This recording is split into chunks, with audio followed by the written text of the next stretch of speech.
On this episode of Star Trek Universe, we are talking about Discovery 402 Anomaly.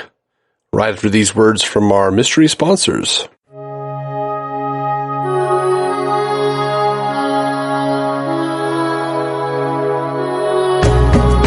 Welcome to Star Trek Universe, the podcast where you get to listen in on the continuing Star Trek conversation that two lifelong friends have been having since they were 6 years old. My name is Matthew Carroll. I'm David C. Robertson. Buddy, how are you, man? How are you? Tired. Same. But you know what? I'm excited to talk about some Star Trek. Yeah, are you? One of my favorite parts of my week, man.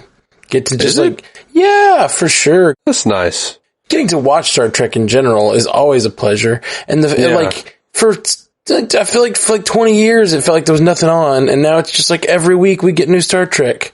Yeah. It's just so good.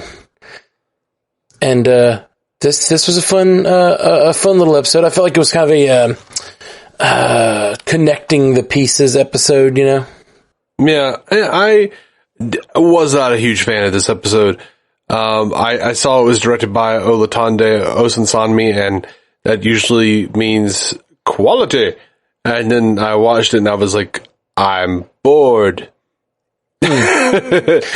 I think they were trying to give it to a talented director for the purposes of like really landing those book moments, those emotional beats of book having, his emotional reaction. This is the episode that occurs directly after Book's planet has been lost. And he has to go into this anomaly, he decides to go into this anomaly and, against Burnham's wishes, but she kind of lets him go with her blessing and with her guidance, sending Stamets with him. Right. They pointed out, she didn't really have any control over what he was going to do anyway, because she's not the captain of him. But isn't she though? Didn't he join Starfleet last season? He did not. No. Okay. There's a whole thing where he was talking about how he wanted to learn and be part of Starfleet last season, and I don't know what. I'm guessing he's not I don't know if there's some sort of so you're already the captain of a vessel. Can he can he? Oh, this is a really bad joke. But can he join Starfleet as his entire planet now? Oh, sorry, that's a bad joke. Or do you mean could he join the Federation? That is what I mean. But what I was getting at was like a Starfleet. If you're in this form of Starfleet where it's just a collection of ships, if you're like a captain of a ship and you want to devote yourself to the ideals of the Federation and join Starfleet, can you join as the captain of your ship that you own, that you are joining? Is that kind of what he wanted to do last season? I don't know. I'm sure you could be some sort of honorary something, but I don't think that's what he's digging on, because, he was very quick to jump on that bandwagon of, I don't need to do anything that you tell me to. I'm me. Right. I'm not your little organization. Yeah. I could appreciate Burnham having to find the balance between being Book's partner and being a captain, and being concerned for him as a partner, and knowing that he's the best person to fly the mission as a captain. Mm-hmm. That was all dope. That was all great. And I love Saru. I love his counsel. I love that he's perhaps this is the time for, the partner to step in. Right, yeah, that was great. His guidance was incredibly important in this episode. He's still being her mentor, even though he's her number one. Mm-hmm. And I liked that, this is clearly a Spock reference, but giving him the title of Mr. Saru on the bridge was nice. Yeah. Yeah, that was fun. And I'm curious to see what's going on with Tilly, with, going into therapy and whatnot. It's a really real scene, Yeah. Although, I was sitting here thinking, I don't know, there's a certain level of intimacy with a therapist that you want, that you don't want them to be your friend. You know what I mean? You want to I say intimacy, but I guess I mean separation, because you want to be able to be completely real and not let it affect your normal life. You know what I mean? And so I was sitting here thinking we've got phone services now where people call therapists. How do they not have subspace therapy?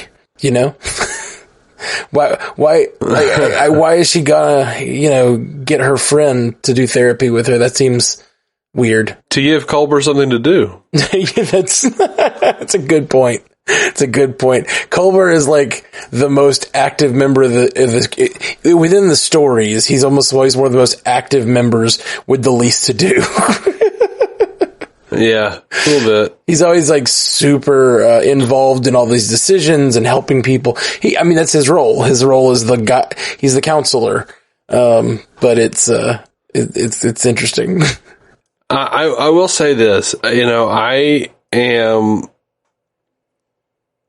It is wearing on me a bit, the amount of cutesy, quirky awkwardness. Right. That people have on this show. Yeah. Like, Tilly was enough. Period.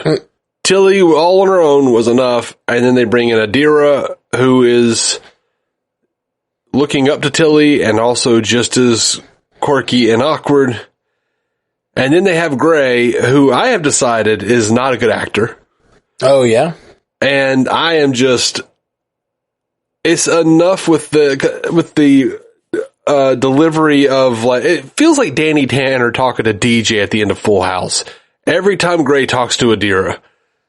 And it's just... oh, man. Gray has a strange delivery. I have not considered it as bad acting up till now, but he has a very... I don't know. It's as if he's a majestic creature instead of a character. You know what I mean? Like, he's not very real. It's as if he's, and this thing, he is not real. It's always made me think he's like a part of their psyche, of Adira's psyche, but like, he's not. They're saying he is a separate being that somehow got like transferred to their body. And I don't know. Yeah, that's a good way that you described it. A majestic delivery.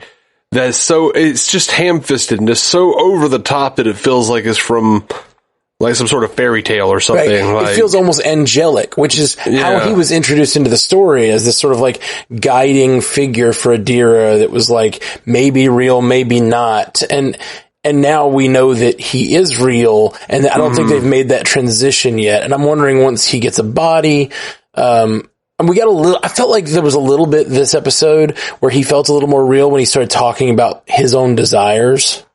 That little bit of conflict between the two of them, I guess, like, and I'm hoping that will make their storyline a little more land a little better for me. Is right now their storyline has basically been like, we are a unit and we are fully like, just this emotionally supportive unit. And since Gray has no ability to do anything other than what Adira wants to do, like, he's just a fully supportive unit within her mind. And now that he's going to have his own desires, like, they might pull in different directions, you know?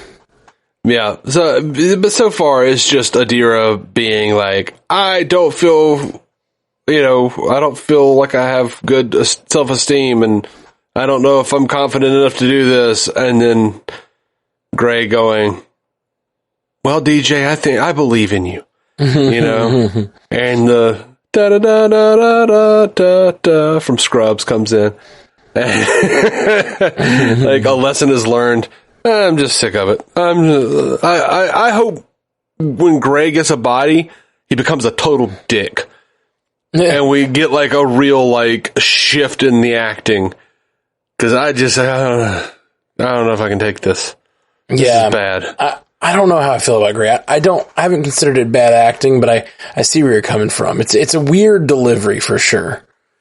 Yeah, it is. Strange choices are being made and it's also the lighting and the way that he's lit in this sort of like very like soft way, and I don't know. He's just very always.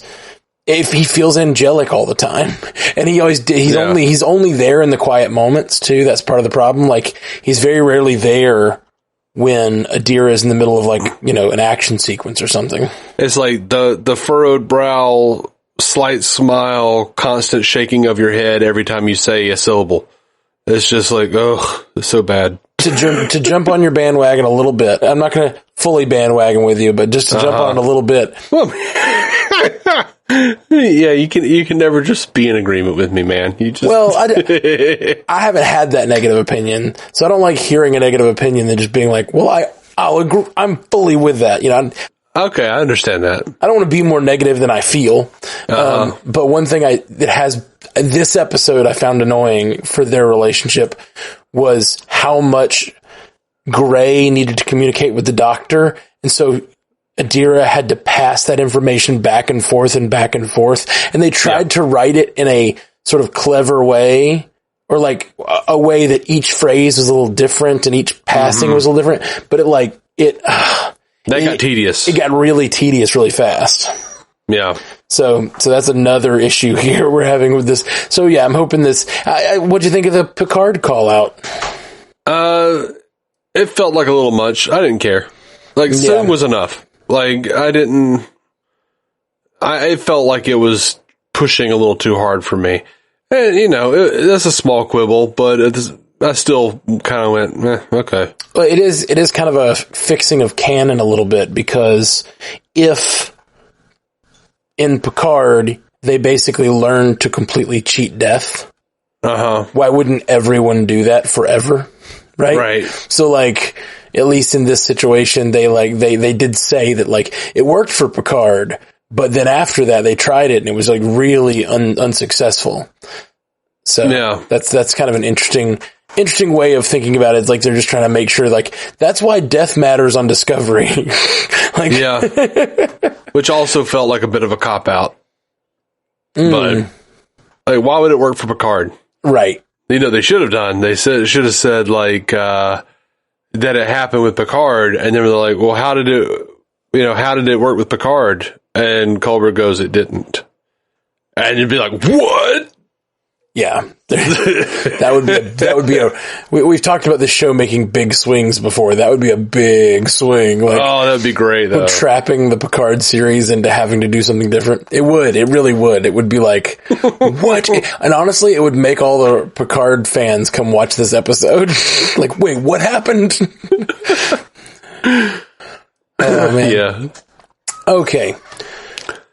So the real meat of this episode is mostly about Book and his traversal of this anomaly and sort of his first chance to get to know Stamets on any kind of deeper level. What'd you think of their whole thing? I didn't know that there was a problem between those two in the first place. So in this episode, it just rang really hollow. I was like, wait, what happened that they were mad at each other? Oh, they're not mad at each other. It's just Stamets weird about not being able to save. Okay. Well, it was making me realize something that happened last season, but I guess I'm so used to these shows sort of being like, last season, that's water under the bridge. Water under the bridge? Get it? That's air out of an airlock. Well, and the thing is, like, last season, she threw him out of an airlock, Yeah, I know. That was tough. I remember that. Like, wasn't it like he had a chance to save his partner and she threw him out? Or no, it was Adira or something. I'm having a hard time remembering. Well, no, there was a couple of seasons ago where she threw the robot lady out of the airlock. No, don't you? There was an episode last season where Osira had the ship. And he was that's what it was. She needed to protect him as the only one who could operate the spore drive, but he wanted to stay on the ship and protect his family. And she kicks him out of the ship anyway, as captain. She shoots him out an airlock and makes him, like, kind of sidelines him when he wants to go protect his family. And that was a big point of consternation during the season finale last season. It's interesting that's like, there's this sort of line between Burnham and Stamets where they kind of have this big rift between them that was not resolved last season. And Book is clearly on the Burnham side of that line. And so this is sort of like seeing the two of them have that issue still was like, oh, that's kind of cool. It's kind of rare on Star Trek for those sorts of interpersonal problems to sort of persist in that way, at least. Yeah, but the book and Stamets thing just fell flat for me for a while because I was just like, okay, are we doing this? I didn't even remember there was a thing between those two. Right. And therein lies the problem. Like, I'm sitting here going like, that's neat that they carried that over now that I remember it happened. Yeah. Like they haven't, at least I don't recall in the first episode, them cueing us in to remember that at all, or even showing it in the, last time on or anything like that. Uh-huh. So you could do something like that to kind of give me a cue of like, this interpersonal rift is coming back. Right. And I don't know. You don't have to hold my hand as the audience all the time, but it's been a year, especially the pandemic year, it's been a while since we saw these characters. Yeah, you don't have to hold my hand. Just guide me by the lower back every once in a while. just caress the nape of my neck a little bit.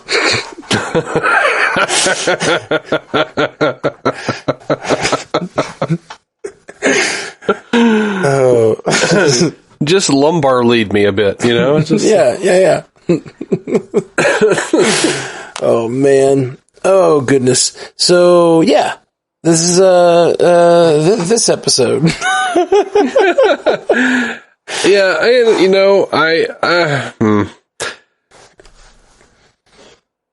I don't know anything anymore. I'm glad to see Saru back. Yeah, me too. Saru was wonderful this episode. My wife was like, "How was the episode?" And I was like, "Eh." And she was like, "Oh." And she was like, "How was Doug Jones?" And I said, "Oh, the GOAT." And she was like, "Oh, okay." I'm always happy to see Doug Jones. I think maybe I'm honing into a problem that I have with Discovery, and it's that like it wants the characters to have this interpersonal conflict, but it still wants the characters to be perfect Starfleet officers instead of human beings.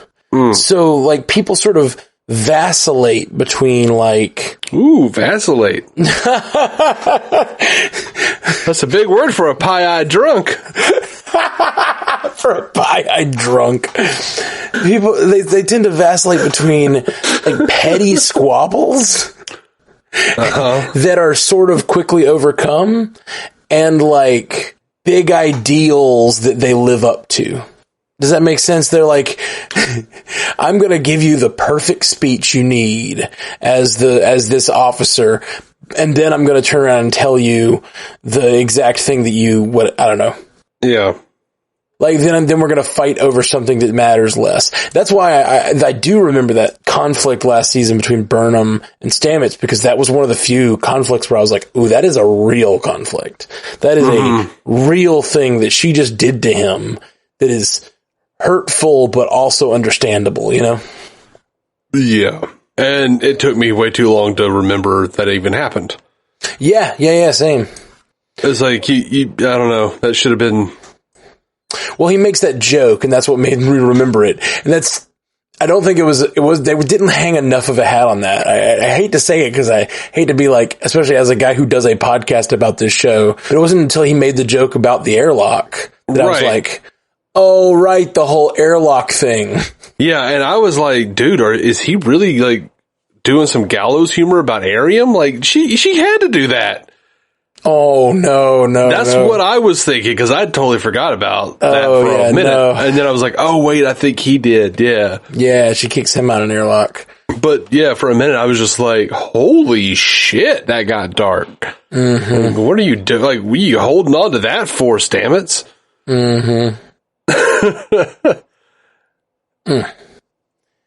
Well, so I guess the mystery of it all, we got more. It's an anomaly. Then we didn't learn anything this episode except that it seems to have changed direction. So does that mean it has a mind of its own? We don't know. Yeah, it's 5 light years across, so it's huge, and also it can change direction, which means that it doesn't go by anything in astrophysics that Tilly's ever heard of, which means the writers, have carte blanche to do whatever the hell they want without worrying about the quote-unquote science of it. Right. Well, it makes me think, especially the way she brings it up, and I don't know if this is going to play in or if it's just the way it tracked in my brain, but she says, here it is before we showed up, and here it is after. And then they say, we don't know anything that changes like that. And to me, it was like, but you introduced stimuli to a thing and it turned. Like a plant turns toward light, right? Like, I wonder if there's I wonder if it was responding to Discovery's, being near, if it turned, because that was the thing, like, they thought they were at a safe distance, and then suddenly these gravitational waves hit them, which was fun. Being stuck in the middle of the gravity was fun. Yeah. A little silly, but I liked it. I was down. Yeah, it did look silly. It definitely looked silly. But I don't know. I kind of like the imagination of doing something a little different that we haven't seen.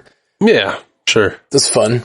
So they thought they were at a safe distance, and then apparently they were not after it changed direction. So I'm wondering if the thing saw them and turned toward them. You know what I mean? Like, if that's a thing that this anomaly does. Yeah. Is that a giant eye? Yeah, exactly. It kind of looks like one. I know. I said that when we were watching the trailer. I was like, what's that? What's this eye imagery they're using? And it's a black hole, I guess. Yeah. Or it's two black holes merging, they said. Or at least that's what that was their theory, but now we don't know. Yeah, that was their theory, but now it's like turning and changing direction, so still no clue what that is. Oh, worst line in the episode, Stamets saying to Book, well, it did just, they were talking about how much debris was in this thing, and Stamets like, well, Stamets says, well, it did just go through a planetary system. And then he like catches himself like, oof, that's rough. Sorry to bring that up, Book. You see all that debris, Book? That's your family. Oh. It's not me. It's Stamets. Blame Stamets. Yeah. I could have dealt without Book, like, getting caught up in, like, doing, like, some Doctor Who and, watching, like, Amy Pond run around in the TARDIS. Oh, yeah. That's what it seemed like, is, like, Book watching slow motion, his nephew running around, like, little children laughing noises. I was just like, okay, let's get through this. Oh. It just seems so, I don't know, trite. I know I was supposed to be moved, but I wasn't. I didn't feel that way. I don't know that I was moved, but I didn't think it was trite. I mean, the man just lost his planet. The man lost his everything, his world is literally gone. That he hadn't been to in so many years. Like, well, yeah, but he just reconnected last season. He just saved them from Osira and then was like welcomed back into the family. The whole nature of that first scene in this season was him sitting with his family doing that ceremony, and then his brother says, "You do it, Book," and it's like he's welcomed back into their ceremonial rituals and stuff. And and part of it, I hadn't considered it in the first episode, but now, and I was having a conversation about this with Stu Little a little bit, but and I didn't agree with him when he said it, but now watching this episode, I think I do. I think they did not give me enough of Kwejian for me to care. I feel bad, minimally, but I don't feel like I really care. When did season 3 air? Like last year? Was it last year or was it the year? Because I'm trying to remember when was the last time we actually saw these characters. Like, how long is it? Because it feels, the distance between season 3 feels long to me, and I don't know why. Oh, that Hope Is You Part 2 from season 3 aired in July of 2021. July of 20. Oh, wow. No, then it's not been long at all. Apparently. Wow. Never mind then. Oh, sorry. No, sorry. It's January of 2021. Okay, but still. So still, that's about normal length of a season. Okay, gotcha. I disagree that they didn't show enough of Kwejian for me to care. I care about Kwejian from the very beginning I love the idea of their people and their ability to be empathic with these animals and stuff. Like, that's just a fanciful, cool thing that, like, makes me really love their planet to begin with. And I really like the character Book. So I felt connected, and I definitely felt the loss for when he lost the planet. But I do kind of feel like we needed sort of maybe a little more reestablishing. I mean, they did try. They really did try. They really hit us over the head with it, with him getting to join in on that ceremony with his nephew. Yeah, it just wasn't enough. Like, it was, I cared slightly more than I cared about Viridian 3 in Generations. Like, okay. Right. Well, see, it's Viridian 4 you got to care about. It's the population center. This is City Alpha 5! Oh, man. All right. Well, I guess that's... Oh, no, that's not all I have to say about this episode. I have one really hot take that I think would have made this episode immeasurably better. What kind of hot take are we talking about? We talking about hot and wet. Prepare those ears, buddy. Slippery take.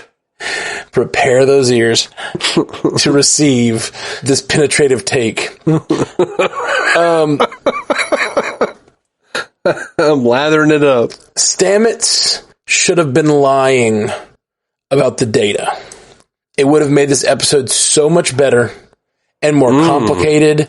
So they're inside the anomaly. Right, they're trying to send the data back. And the only risk is to Book and his ship.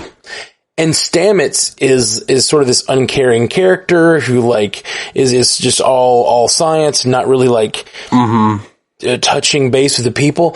If he had in that moment been lying and actually the data had made it back, and then they had made it back to the ship only because Stamets had told him, like, no, the data only exists on this ship.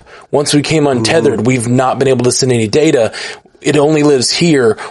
The entire, stakes of the universe are on your shoulders. You have to pilot this thing back. And then he pilots it back. And then it turns out that was Stamets saving his life from himself. I would have loved that. That's what I thought was going on. And I think they should have done that almost. Like, he should have lied. Book should have called him on it. And then basically shut the hollow down, and I think Book should have died. That would have, because I didn't expect it. Right. Like, that would have shocked me. I like Book enough that it would have made me, like, I would think I would have felt Kwejian's destruction more if Book died. Sure, but I think the entire point of this is they're fridging Kwejian, right?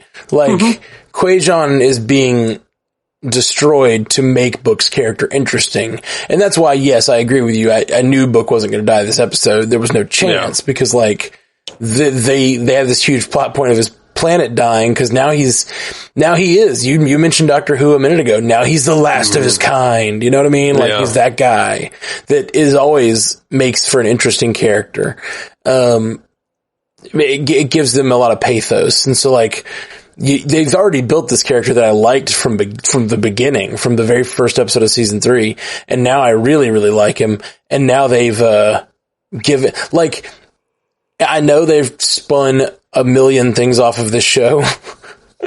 But so we've talked a lot about, like, what's going to happen to Discovery next. Like, is it going to go back to the past? Is it going to go stay in the future? We don't know.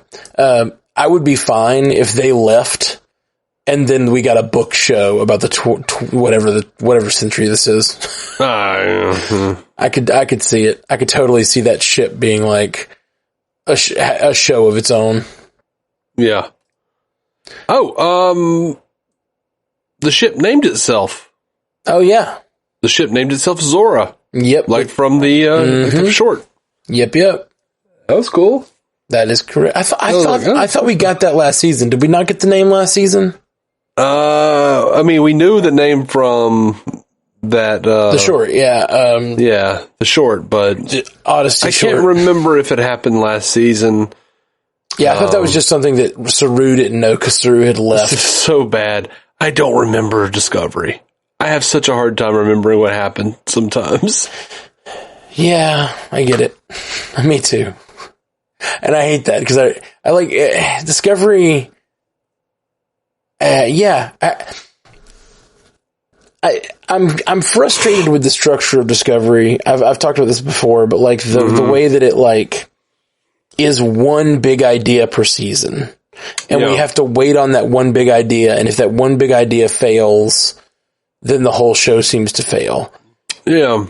And like, I'm kind of already feeling that. We're in episode 2 and I'm like, all right, I feel like we just passed the second commercial break of a traditional Star Trek episode. Like, an anomaly destroyed a planet. Oh my gosh. Now we learned a thing about that anomaly. Now, and it's because they're making it a character driven show. And I'm here for that.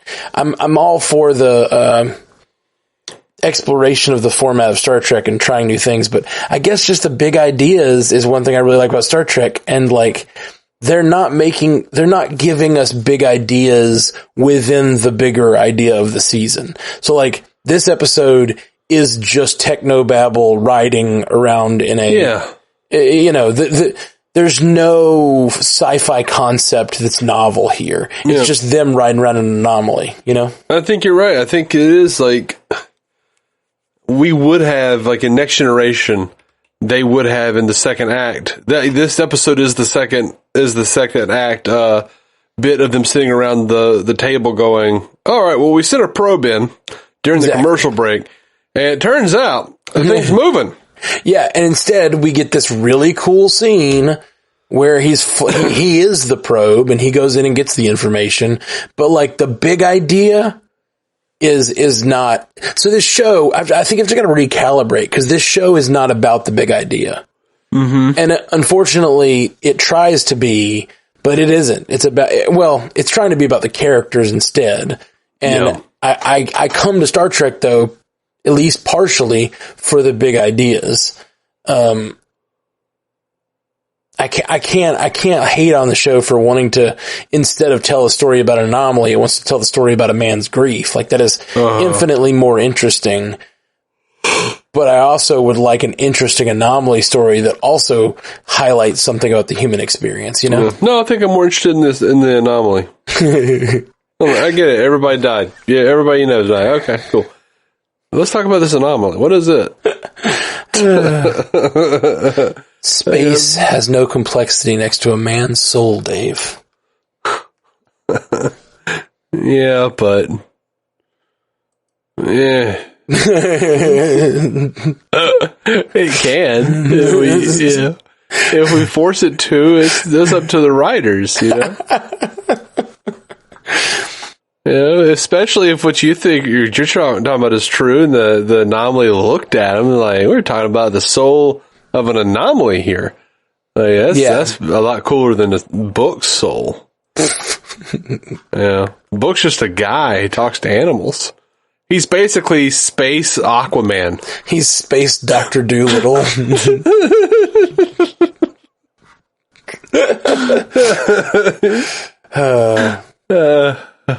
I'm not gonna stop thinking it was Dr. Doolittle now for the rest of. Yeah. All right. Well, now that we've ruined the book, the one thing we were both like pretty on board with in the season.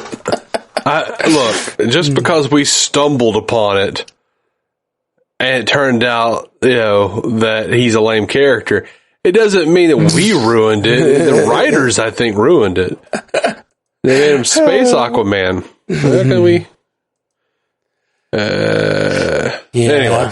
Look, I won't pretend that some of my apathy towards Discovery right now, it's a little bit because they took Prodigy away. I was really invested in Prodigy and really interested in enjoying the hell out of it. And then they just like stopped it and started playing Discovery. And I just haven't given a damn. I've tried. I'm trying. But I was getting emotionally invested in, I was already emotionally invested in the Prodigy. And now they yanked it away. And I'm like, okay. Interesting. I'm trying really hard to switch gears, but I haven't got there yet. To quote Mr. Shatner, it hasn't happened. It hasn't happened. It hasn't happened yet. So, Prodigy is definitely a fun show, and I really like it. But I do think I prefer this one, even though, yeah, I do. I think I prefer Discovery to Prodigy. I mean, it's not a which one do I like more situation. I think it's just they got me 5 episodes into Prodigy. I was invested, and now that's not happening yet. That's true. That's true. Anymore. That reminds me of watching Buffy back in the day. I used to I watched it DVD for DVD. So like Buffy and Angel, season 4. Season 4 of Buffy, and the Angel show starts. And so, like, I started watching those. I didn't want to watch them episode for episode because it was just too annoying to pop the DVDs out, which is silly. So I would watch one DVD, and then I'd watch the next DVD, and then so I'd alternate Buffy and Angel DVDs. And I remember every time I swapped DVDs, I would get annoyed. It's like, but I'm really invested in this one. Now I gotta go watch this other show. And then by the time I got done with that disc, I was always annoyed to swap back to the previous one. Yeah. So yeah, maybe you're getting a little bit of that DVD swap fatigue. And then you're like, what was happening on this damn show? Oh, yeah. Right. Yeah, that makes sense. I don't think I'm in nearly as dark a place with this show at the moment. I'm cool with it. But I do, I recognize Discovery has things I don't like as much as I like on other shows, but yeah. I mean, last week was better. Last week was okay, cool. And then this week it was just like, oh man, this is. Well, last week it was a full story. That's part of it. Like, they introduced this idea. There was a problem on a space station, and they had to go and stop it.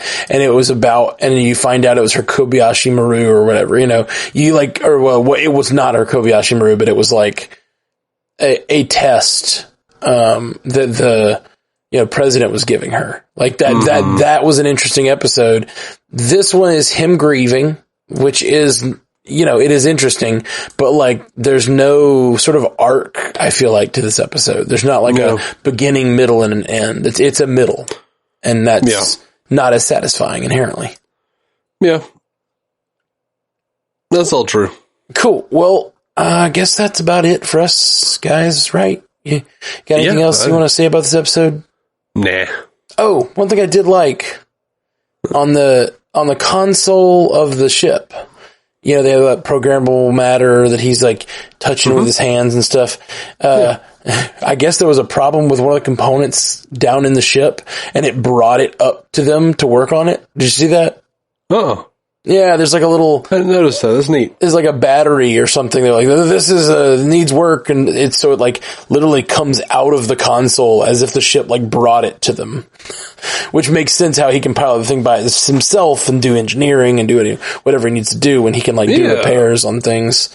Thought that was kind of neat. I think that's what happened. At first I thought it was just like the ship was breaking because a piece of the console like just comes out and it's like something different.